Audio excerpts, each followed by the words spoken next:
Tá tudo gravado, tá, gente? Tá tudo gravado. Salvei a live para todo mundo, tá bom? E aí a gente vai dar continuidade. Vocês estão gostando? Quem tá gostando, bota um coraçãozinho, bota uma mãozinha assim, ó. Se vocês estão gostando. Presentão, né, gente? Vamos lá que ele já entrou para continuar o raciocínio.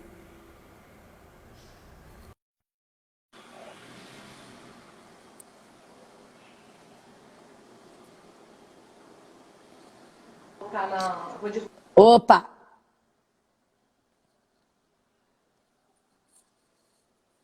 Deu uma congeladinha. Fabrício. Entra de novo, cara. Entra de novo. Ele vai entrar de novo. Entra de novo, Cássia.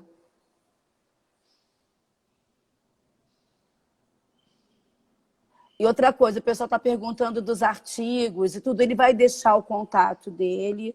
Vocês podem chamar pelo direct. E ele vai novamente, ele passa para vocês. E tem coisas que estão nos sites, nas plataformas que vocês encontram esses artigos. E vai ser a pergunta depois que eu vou fazer para ele, tá?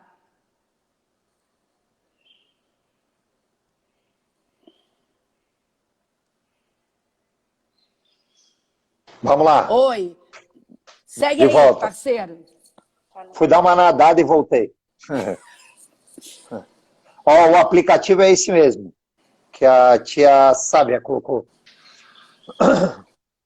Você estava falando, então, dessa questão das musculaturas que os nados não trabalham e que a gente pode construir isso durante um treino de natação, uma aula de natação.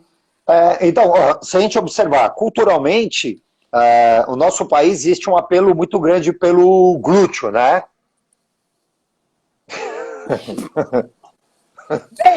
Mas não esqueçam, ó, eu sempre gosto de enfatizar isso, né? Nenhum homem nasceu com a paixão pelo glúteo. Então, isso é uma lavagem cerebral da mídia, da cultura. Então, mas a mulher quer ter glúteos melhor desenvolvidos. É possível criar nados para isso? É possível criar exercícios para isso com aula de natação? Lógico, sem dúvida que é. Existem nados, possibilidades de nadar para trabalhar isso. Mas pensem no seguinte, glúteo máximo, o importante é extensor de quadril. E como ele não é trabalhado de forma primária na natação, como extensor de quadril, ele é imperioso para os idosos. Ao longo do tempo, os idosos vão encurtando a passada, porque perdem força da cadeia posterior. Pô, Fabrício, então se eu pedisse para o idoso bater a perna de costas e fizesse força para baixo e não força para trás e para cima, ele trabalharia glúteo? Seria um estímulo razoável de glúteo, porque o glúteo ele é abdutor, rotador externo, extensor e hiperextensor da articulação do quadril. Para não falar que as fibras inferiores são adutoras também. Mas se ele fizer força para estender, ele não vai sair muito do lugar. Dane-se nesse momento. Ele não está treinando para competir, ele está treinando para ganhar qualidade de vida, para melhorar a saúde dele. Então é possível, primeiro, adaptar os 4 nados. Segundo, criar novos nados. E terceiro, por que não? Por que não colocar exercícios na vertical acoplados com os modelos tradicionais de nado? Por que não? Alguém vai dizer, mas Fabrício, seria misturar hidro com natação? Olha, a hidro já deu esse salto, porque a hidro várias vezes faz exercício na horizontal. E não é natação. Mas a natação parece que se não nadar os 4 nados, deixa de ser natação. Não, a gente só precisa quebrar esse paradigma aí. E acho que eu venho há 20 anos tentando falar isso, e é muito bacana que várias pessoas que têm adotado esse tipo de estratégia, eles têm demonstrado a satisfação dos alunos, os resultados. As aulas ficam mais variadas, ficam mais divertidas. É óbvio que tem gente que só quer nadar, tudo bem, sempre vai ter. Tem gente que adora correr. Eu tenho um aluno meu aqui da faculdade que ele correu ontem 43 quilômetros na sala da casa dele. 43 quilômetros na sala. É possível. Então, e aí ele gosta de correr. Mas talvez não seja a maioria. A maioria queira desenvolver saúde, melhorar a estética, aqui na região onde eu moro, em Santos, é praia, a preocupação por estética é muito grande. Então, Assim as como no pessoas Rio de Janeiro. é, Muito as parecido. pessoas nos procuram basicamente por estética e a forma secundária é saúde. E, assim, Ajudei? muito. E aí, assim, voltando àquele tema gerador de tudo isso. Então, a gente não tendo, estando afastado da piscina, né, treinar em casa, algumas especificidades de natação, é viável, é possível e você recomenda? Sim, sim. Ó, mais uma vez, hein? Um elásticozinho bem simples, né? Existem vários modelos, né? Se vocês forem comprar hoje, existem vários modelos com graduações de carga, né? A borracha é mais densa, menos densa, portanto ela fica mais resistiva. Mas sim, é possível a gente treinar os 4 nados, é possível nós desenvolvermos trabalhos aeróbios, é possível a gente desenvolver trabalho de potência de membro superior. Sim, é possível. E aí é possível nós combinarmos esses exercícios com calistenia, e aí você trabalha tudo quanto é grupamento muscular, de tudo quanto é forma, né? Mas também é importante, enquanto a gente está promovendo esse tipo de treinamento, não esquecer que nós estamos dando uma aula e o tempo todo está comunicando. Por que eu estou falando isso? Porque às vezes a gente abre a live ou a plataforma, tá a pessoa lá executando, mas não está dizendo nada. E eu estava vendo você dando um exemplo de treino e você o tempo todo falando. Você fazia a série e aí você explicava e você estava ali o professor. Qual a Lá no Insta importância da disso? academia, né? Lá. Isso. Sim, sim, sim, sim.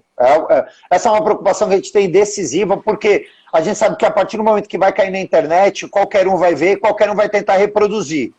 Aí esse pode ser um problema. Nós temos um colega pessoal que ele fez uma brincadeira essa semana ou semana passada, que falou assim, chegou o dia que eu nunca imaginei que ia haver professores de educação física virando blogueiros, se comportando como blogueiros, né? Eu acho que a maior diferença que a gente tem sobre as pessoas que não são profissionais e estão lá na área é informação. Então, se eu for dar treino, como é o controle da carga? Se eu for trabalhar técnica, como é a técnica, né? Pedir para as pessoas tomarem os cuidados, né? Quando a gente propõe jogos, uma das reflexões que eu sempre falo que eu acho que deve existir quando se propõe jogo é um item chamado precauções. Semana passada eu estava dando uma aula com os alunos, era uma aula de jogos, né? Eu falo sobre treinamento na infância e na adolescência, e um dos recursos que a gente usa é a aplicação de jogos. Então, se eu vou aplicar os jogos, quais são as precauções? Isso o que pode dar de errado, que pode levar as crianças a se machucar, ou não se tornar, aquilo que era para ser divertido não virar diversão, né? Então, vale muito a pena pensar nisso. Professores estão postando jogos, atividades com crianças, mas lembrar de falar com os pais, né? Papai e mamãe, ó, cuidado, ele pode tropeçar aqui, ele pode fazer isso, ele pode fazer aquilo. Então, lembre de tomar cuidado com isso. Então, essa é uma sugestão que eu daria.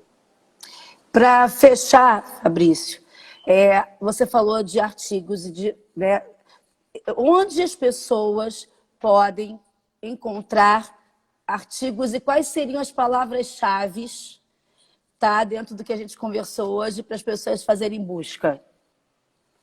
Então, vamos lá. Aqui a gente conversou sobre várias coisas, né? O Cielo é um bom banco de dados, o Medline é um bom banco de dados. O Google Acadêmico a gente tem que selecionar, né, o que está lá, né, que a gente vai ter de tudo lá. Mas eu diria o Cielo, o Medline como bons bancos. Aí depois, se quiser, o Sports Discos é outro bom banco de dados. O Scope é outro bom banco de dados. E aí buscar bibliotecas de universidades conceituadas, né? A biblioteca da USP, você tem acesso lá às teses de doutorado. Algumas vezes elas são pesadinhas de ler, mas lembra daquela conversa vertical, né? Se você for ler uma tese de doutorado, você não vai ler uma conversa meia boca, você vai ler uma conversa profunda, né? Aí se você pega uma tese de doutorado, uma dissertação de mestrado, Quando você vai lá para as referências dos autores, você tem uma revisão violenta que esses indivíduos fizeram sobre aquela temática, né? Então, eu diria isso. Onde eles acharem, eu diria isso.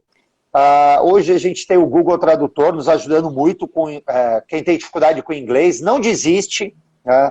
Todas as disciplinas que eu dou na faculdade, meus alunos, eu dou aula para o 3º, 5º, 7º semestre. Todas as provas eles sabem que vai existir uma questão de inglês lá. Todas as provas eles sabem disso. Só que é uma questão bônus, é optativa. É exercitar essa tradução. Então eu diria, é a língua mãe hoje no mundo, né? Por enquanto. Sabe-se lá o que vai acontecer daqui para frente. Mas eu diria isso. E se eu pudesse dar sugestões, o que a gente utilizaria como Falaram nome? também do PubMed, também. PubMed, E outra coisa, tem aplicativo de celular tradutor também. Você baixa e vai Sim, escaneando o texto. você já coloca lá a imagem. Então aproveitem, a tecnologia está aí para isso, né? Aproveitem. Hoje, nós temos vários sites de natação disponibilizando todos os materiais de graça, né? O GoSwim é um. São vários vídeos de natação que você compraria para assistir hoje, está de graça. A revista Swimming Technique está de graça. Vários é isso?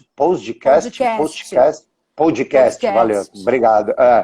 Hoje a USP criou um podcast só sobre exercício, né? Começou essa semana, e aí eles vão falar sobre várias modalidades esportivas, exercício em época de coronavírus.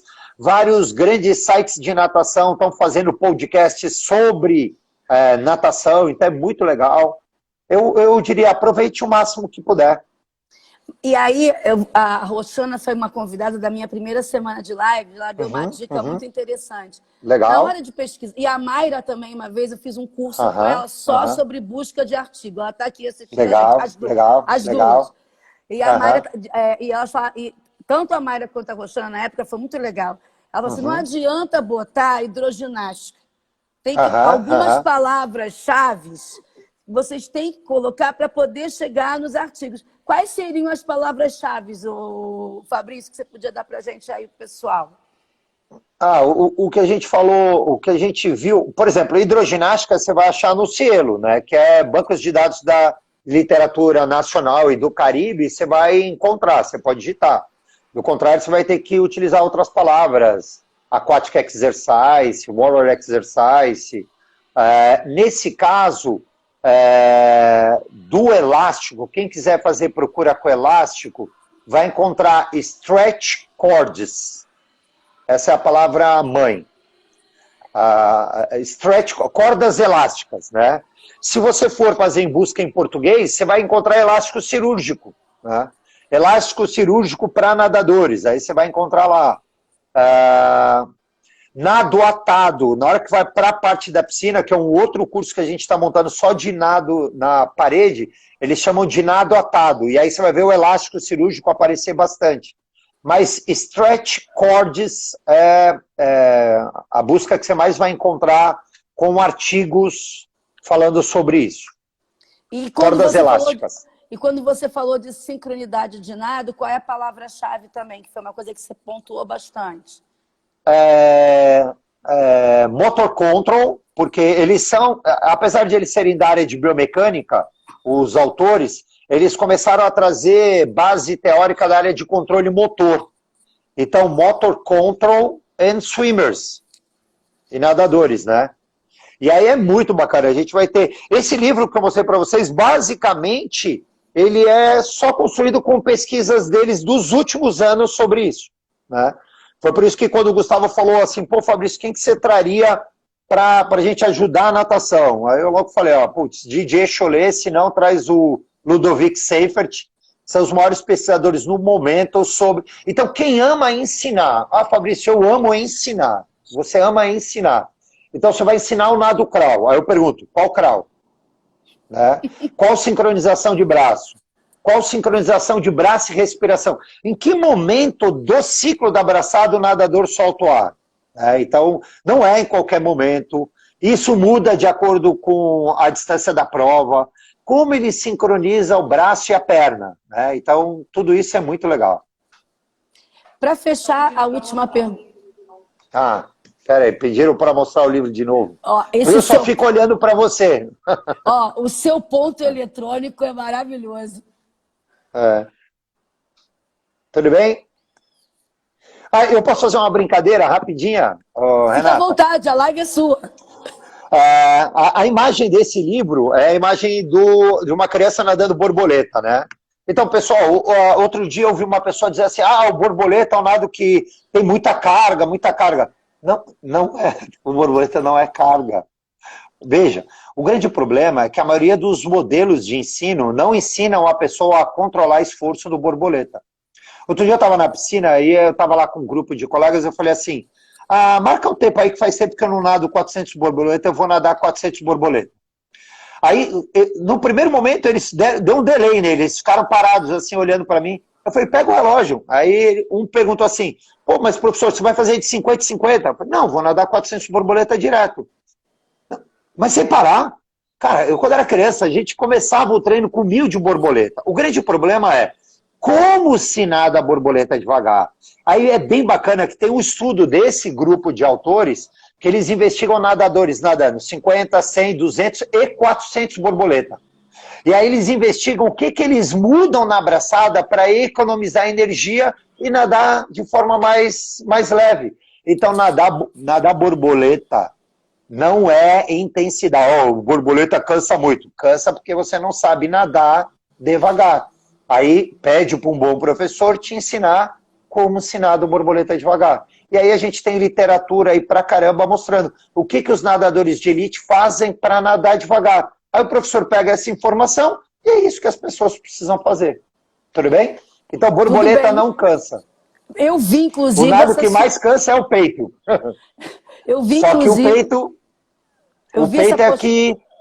Desculpa, vai, fala. Não, é que eu vi essa postagem sua dos 400 borboletas. Você não só nadou, como você postou e escreveu sobre no Facebook e no Instagram, não foi? Não foi? Teve Você colocou essa questão. Mas você falou do peito, vai lá, do peito que é o nado que mais cansa. Não, porque o peito, tradicionalmente, se ensina a fazer ele com parada na frente. Então, se você pegar os nadadores de elite de 50 metros peito, eles não vão parar o braço na frente. Mas se você pegar um nadador de 200 peito, boa parte da prova ele vai parar o braço na frente. Então, esse tempo de parada, ele é uma estratégia que o nosso sistema nervoso adotou, e por isso que é bem legal esse grupo de estudiosos franceses. Quando eles descobriram isso, eles deram fizeram um reburburinho na natação. Por quê? Porque as pessoas começaram a ver que aquilo era uma programação, é o nosso sistema pensando na melhor forma de executar aquilo com eficiência. Então é assim que a gente tem que ensinar. Então vamos pensar como é que a gente vai ensinar isso? Aí é fantástico, né? E aí o peito tradicionalmente se ensina parando o braço na frente. Aí as pessoas vão parar o braço na frente e aí vão conseguir nadar distâncias maiores. Tudo bem? Tudo ótimo. Fabrício, para fechar, né, uma coisa que você me ensinou, né, nas nossas conversas filosóficas após as nossas aulas, quando a gente continua conversando sobre natação, e isso é uma coisa que eu sou sempre muito grata, né? E você sempre fez essa reflexão e eu compartilho dela. Qual a importância, né, da gente que trabalha com natação no Brasil, que nós que promovemos essa atividade, termos as nossas referências, mesmo que elas sejam referências já mais idosas, mais antigas. Qual a importância disso? Né? Porque se fala muito em essa pessoa está ultrapassada. Né? Eu acho isso uma questão muito arrogante, muito pesada, dizer que alguém está ultrapassado. Qual a importância da gente ter essas referências? Quem são as suas referências? Né? E qual a importância da gente conhecer quem vem antes da gente? Caramba, aí resposta para mais de horas.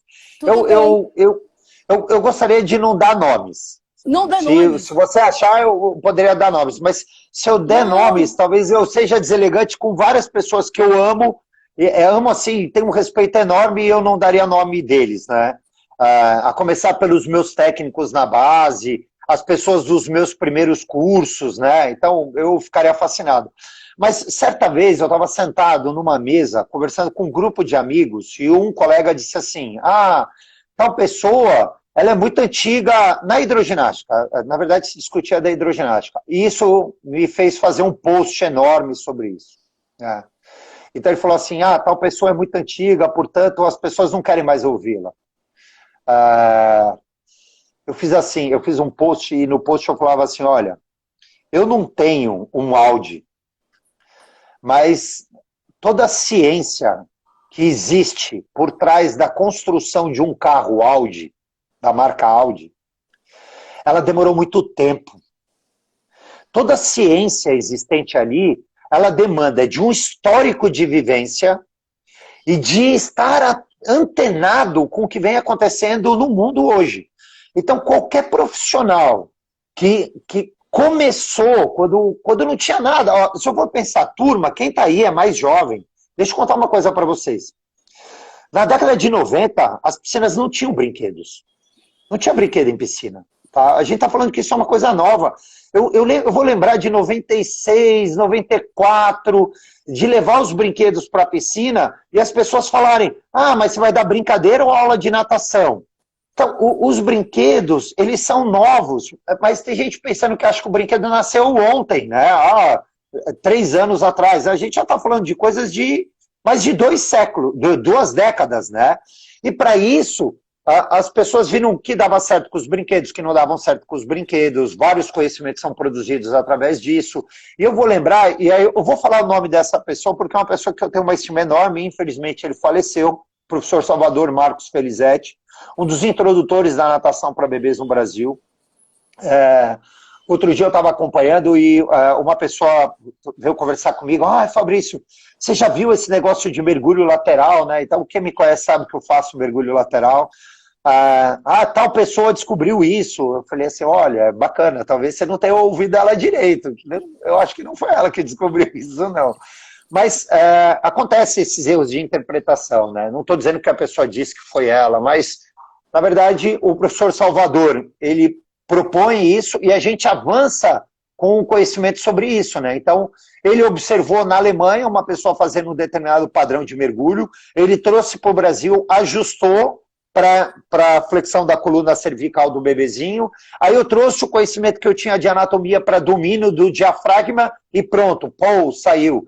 Então é óbvio que a gente tem que valorizar a história, é óbvio que a gente tem que entender como essas pessoas são importantes. Eu vou falar de uma pessoa só, que é uma pessoa que eu e você conhecemos, temos uma admiração muito grande, mas ele não gosta de aparecer, é por isso que eu vou falar dele. O professor Célio da Amaral, né? Um cara maravilhoso, um cara que faz parte da BPNI, mas ele não gosta de mídia, ele não gosta de aparecer. Então, eu poderia falar vários nomes, eu vou optar por um que faleceu e por ele, que é uma inteligência descomunal. Eu costumo dizer assim, eu já falei isso para ele, né? Um dia ele fez um elogio para mim, eu falei assim: professor, se o senhor sentasse numa cadeira e contasse a sua história, eu acho que qualquer um que é apaixonado por natação ficaria ouvindo. Então, conhecer a história, conhecer as dificuldades pelas que as pessoas passaram e até onde elas chegaram, nos ajuda a entender o que nós vamos passar. Então, os professores mais jovens, vale a pena olhar um professor mais antigo falando e quais foram as dificuldades que ele vivenciou. Porque o que parece ser novo hoje, amanhã vai ser velho, né? Então, eu perguntaria para a Renata: como é dar um curso de hidroginástica no local que você nunca viu e você chega lá e a piscina, de repente, ela tem um declive que vai para o meio e você tem que mudar a sua aula inteira, toda a estrutura.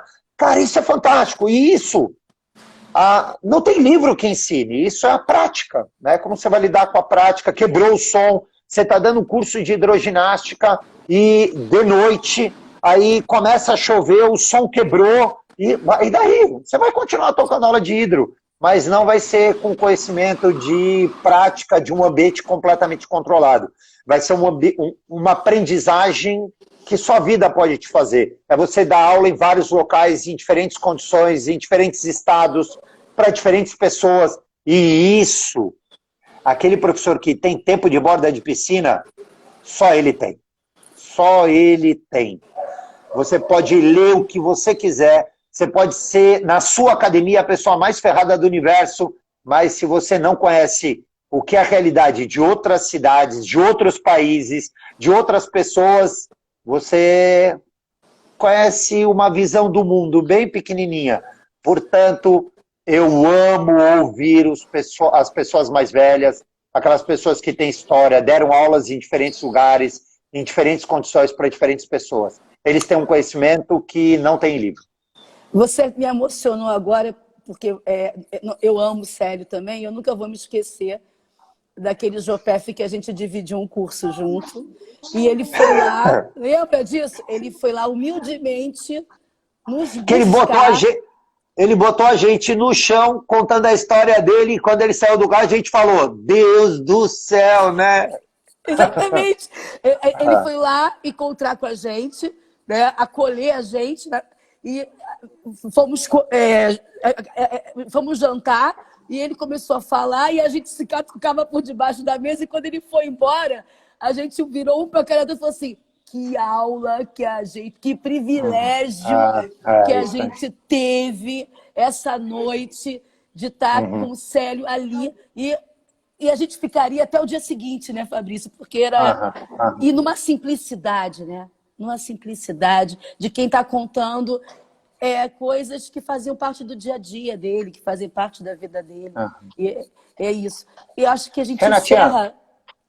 Posso só dar uma última palavrinha, bem curtinha? Claro. Bom, turma, o Fabrício não é ninguém sem o time dele. Tá? Então, eu tenho um time enorme de professores que trabalham comigo. Vocês veem, eu dei o exemplo do trabalho da Carol, eu dei o exemplo do trabalho da Áurea, que a Áurea foi uma das convidadas no Congresso de Natação Infantil ano passado, ela e a Bruna, são duas pesquisadoras, jovens pesquisadoras de mão cheia, né? A Bruninha começando o mestrado, a Áurea começando o doutorado. Eu diria que qualquer jovem professor, se juntem com pessoas que vocês amam, incentivem eles a irem com vocês, a ir atrás de informação. Eu sou extremamente grato ao meu time, à equipe de pessoas que trabalham comigo, aos amigos que trocam informação, né? A gente tem uma geração bem jovem de professores dando cursos por aí, e é muito legal que às vezes algum deles está no meio do curso, fez a parada, aí ele me manda um WhatsApp, manda... Fabrício, pô, um aluno me perguntou isso no curso, me dá uma ajuda? Aí cara, eu acho isso fantástico, mas eu brinco com eles que eles vão ter que me ajudar também, de outra forma. Então, no mundo da tecnologia, parece que a gente consegue as coisas sozinho. E o que a humanidade tem demonstrado ao longo da história, que sozinhos a gente não consegue nada. Quando a gente olha grandes pesquisadores, a gente vê que eles têm grandes times. Então eu quero fechar aqui o nosso encontro agradecendo muito, muito, muito a todos os colegas que trabalham comigo.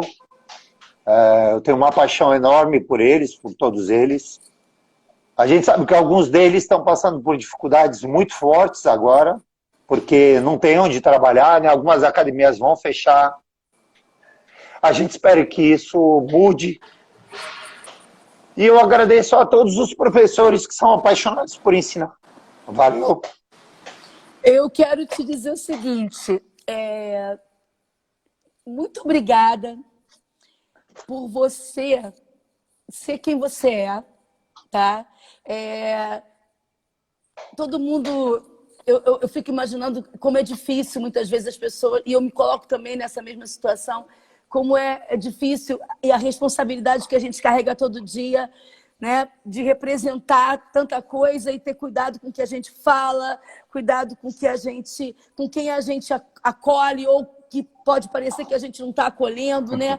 Mas eu quero te agradecer primeiro, porque eu sei que você é extremamente tímido, tá? Embora as pessoas não saibam, nós dois somos dois cancerianos. Eu sei que você é tímido, que você apesar de ser um cientista, você tem muita emoção dentro de você. Uhum. Eu quero te agradecer por você ter sido essa generosidade de participar dessa live, de partilhar com a gente e dizer o seguinte, Fabrício, eu admiro você principalmente pelo Caiçara de Santos, que você é, marido da Cássia, pai do Enzo e do Joe, que eu tenho assim um amor pela sua família, pelo que você tem esse cuidado de, primeiramente, ser uma pessoa que honra seus pais, seus irmãos, sua família, o seu ofício, e isso transborda quando você vem e partilha isso com a gente. Então, no dia da natação, nada melhor do que ter tido você aqui. Você me emociona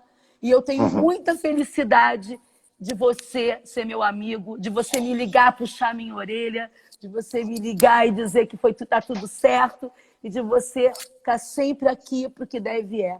Obrigada, obrigada, obrigada, obrigada, tá? E as pessoas te encontram aonde? Quais são? Instagram, e Facebook?